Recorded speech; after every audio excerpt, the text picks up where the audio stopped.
teacher wants you to go slow, and she's wrong, because it's the fastest who gets paid, and it's the fastest who gets late. You people are in the wrong on this one! Still in the wrong! This is egregious, do you hear me? Egregious! We were cellmates together, Andy. You got payback coming. Damn! Don't listen to these people, Ricky. You're a winner. You got the gift. Always remember, if you ain't first, you're last. If you ain't first, you're last.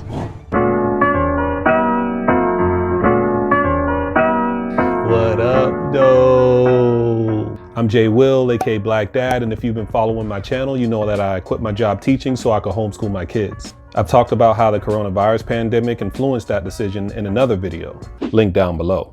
But today, I want to more specifically explain how the decision to homeschool our kids has had a huge unexpected benefit in allowing us to live our life the way we want to live.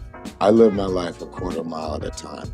By unschooling, we're setting our own rules, and therefore, at our own pace. That allows us to not get carried away in the fast-paced world that traditional school supports and influences.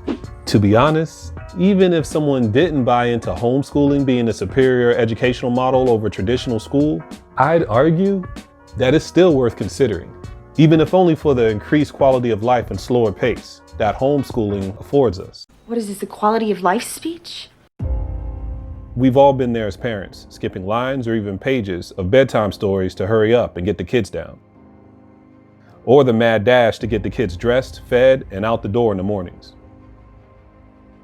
My wife would tell you that the hour before church on Sundays was ironically our ugliest time. We're at each other's throats trying to usher together and rush to church, just to praise the Lord and to give him thanks for our lives. Terrible, right?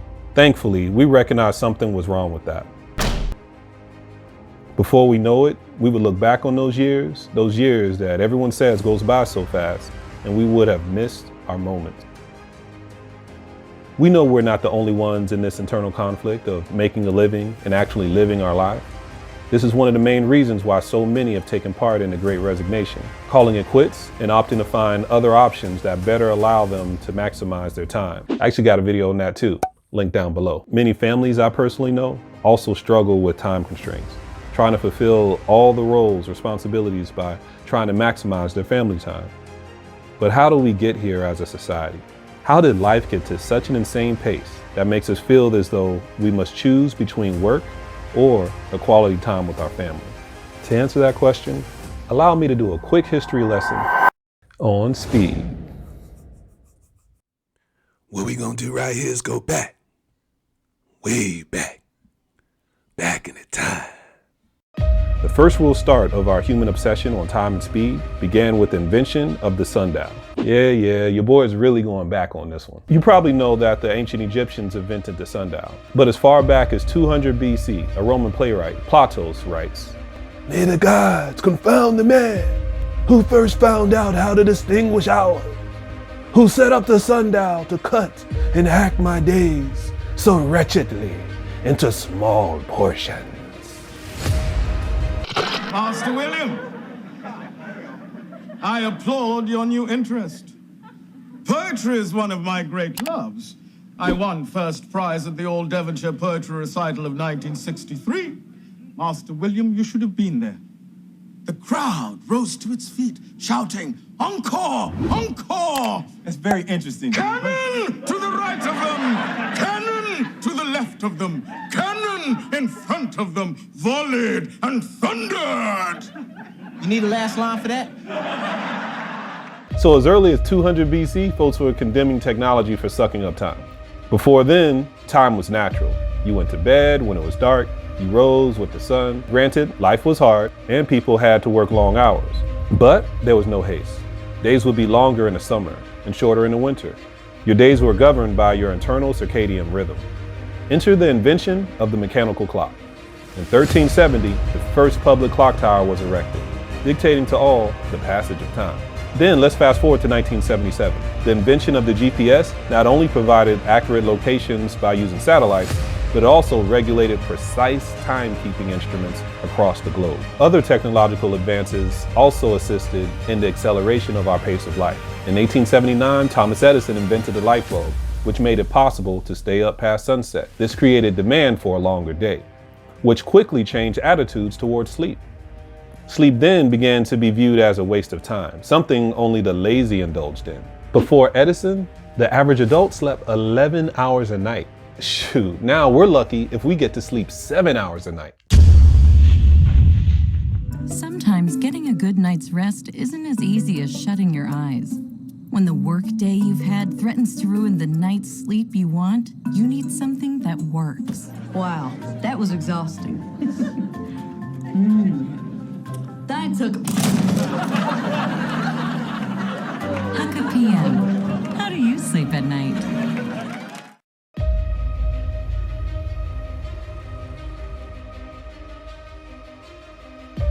Then, of course, around 1888, the automobile was invented. And in just 50 years, 1927, 15 million cars were sold, making mass personal mobility possible. Previous to this, people had to walk or travel by horse or buggy. But now, any landlocked location is accessible by car. They're not gonna catch us. We're on a mission from God. Then, the invention of the airplane knocked the automobile out of the park. The airplane allowed for unprecedented travel virtually anywhere in the world in a matter of hours, making travel easier and more accessible. In the 1950s, even food which previously was cultivated, cooked, and shared together as a family became fast. Now every day, nearly half of the Americans ages 20 to 39 eat fast food, even though we know it's bad for us. Yeah, I'm gonna blame Chick-fil-A for that one. Splendidly. Speed it up a little! But the pace of the world forever changed in the year 2007 with the tech boom and the dawn of the digital age. The invention of the iPhone, public access to Facebook, creations of Twitter, YouTube, the cloud, the App Store. This was the year that our really fast life was set on turbo speed. These technological advances were meant to make life easier and create more leisure. And in fact, many people predicted this actually would happen, that life will become easier and people have all this extra time. In 1967, a Senate committee heard testimony forecasting that by the year 1985, the average American will work a total of 20 hours a week and a total of 27 weeks out of the year, and that they would retire by the age of 38. That clearly has not happened. In actuality, 85% of Americans end up working longer hours than the typical 9 to 5. What you doing home right now? Daddy, leave me alone. I have a date with my new boyfriend. Really no? Tell us about this new fella. Well, him name is Danny. Him American, him very funny, and I think I love he. And what else? What do Daddy want to hear? Well, him very successful, you know. Him make over $100,000 a year. Mama gonna be rich. $100,000? How many jobs he got to make $100,000? Only one? He's a doctor?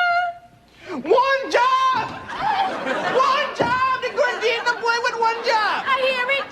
That's all you ever talk about, work, work, work. What about love? Look at the two of you, you're tired and you're bogged out all the time. Why don't you go and take a vacation?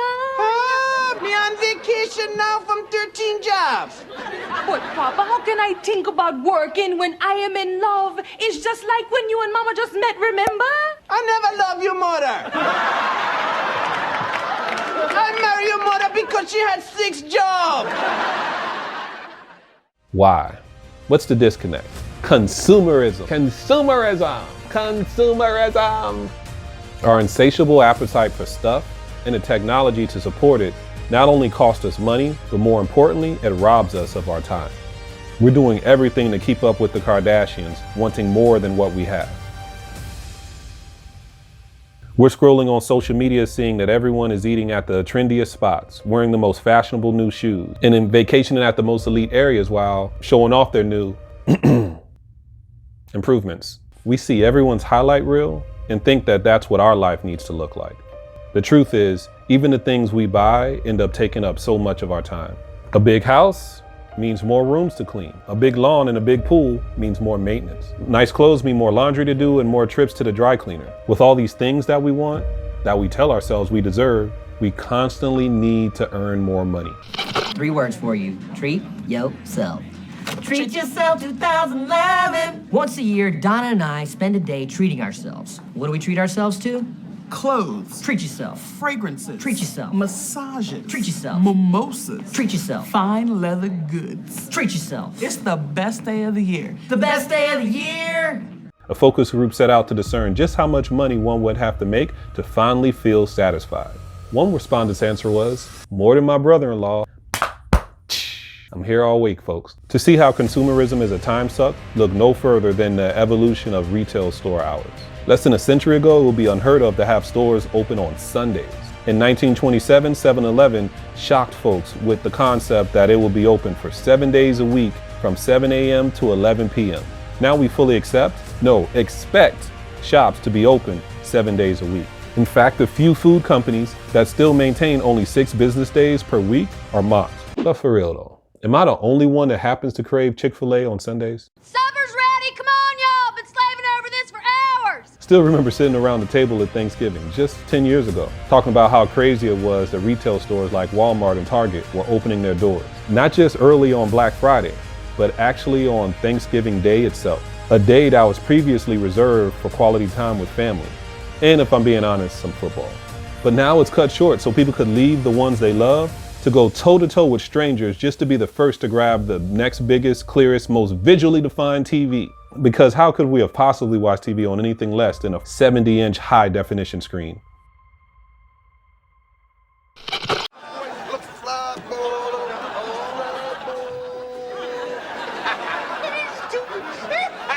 I got my eye on you.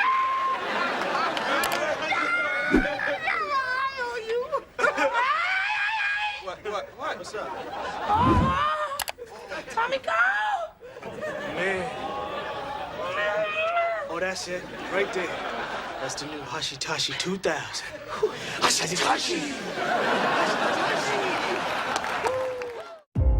We don't even leave the couch to indulge ourselves. As highlighted in a recent documentary, The Social Dilemma, smartphones now provide the World Wide Web at our fingertips. Any information you could possibly think of is just a few clicks away. So this is an incredible resource, yet it comes at a cost. A 2021 survey found that over half of smartphone users spend 5 or more hours per day on their smartphones, excluding any work-related use of the device. 5 or more hours a day, that's 30 hours a week. That's more than a part-time job itself. Yet, we wonder why we're so pressed for time. Now, I love my smartphone as much as the next guy, but these are incredibly addictive devices. Smartphones are doing exactly what they're designed to do: distract us, addict us, and indoctrinate us into wanting more things. We're not the customer, we're the user.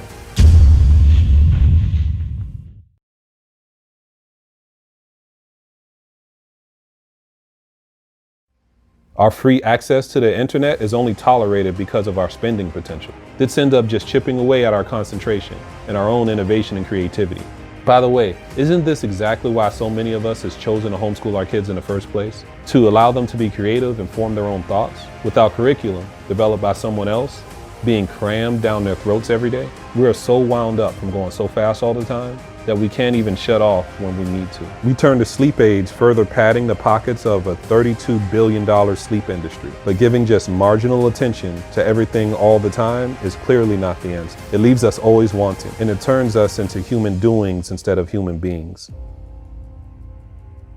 Let's not forget, we are made in God's image, and even He rested on the 7th day.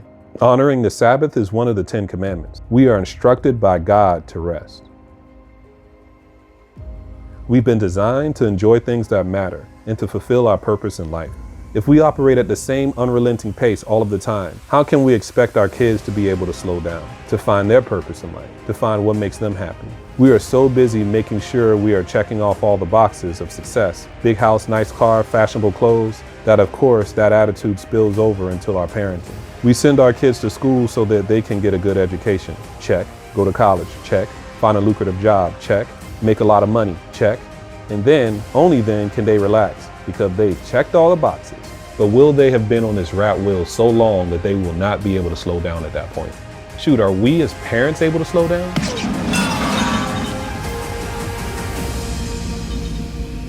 What we want from our kids is contentment, True happiness embodied by love, joy, and peace. But love, joy, and peace are not possible without slowing down. If you've been married, think of your wedding day. For me, I remember how happy I was that everyone was there to show their love for me on the pinnacle day that I demonstrated my unwavering commitment to the person I loved the most. I wanted to cherish every moment of that day. I wanted it to go slowly.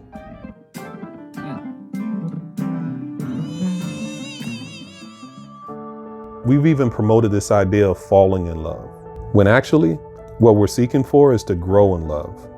To build a lasting relationship, love requires time and needs to happen organically. Similarly, true joy requires presence, physically and emotionally. Being fully locked into the moment, not multitasking or checking stock prices while simultaneously attempting to share a joyous moment. Have you ever had a really close friend that you hadn't seen for a while? Then you have this moment when you're able to reconnect. You naturally fall into this joyous flow of conversation, laughter, not missing a beat. Joy can't be forced. You can't plan these moments. It just is. Like love, joy needs to happen organically. And finally, peace. Peace is defined as tranquility, calmness, restfulness. Sitting in the backyard, feeling the breeze, hearing the sound of the wind blowing through the trees, no agenda, no burden. It is literally the opposite of the fast-paced life we find ourselves in. Choosing to homeschool our kids allows us to slow down. It's kind of our way of sticking it to the man. Instead of carting off the kids to school each day so we can both work to make more money or to buy more stuff, which takes more of our time away from each other, we choose to flip the script and actually spend the time we have with our kids now and spend our time with each other. Sure, we have made some financial sacrifices to make it possible, but the payoff is worth it. Shouldn't we grant ourselves the time to experience love, joy, and peace with the people that we signed up to do life with?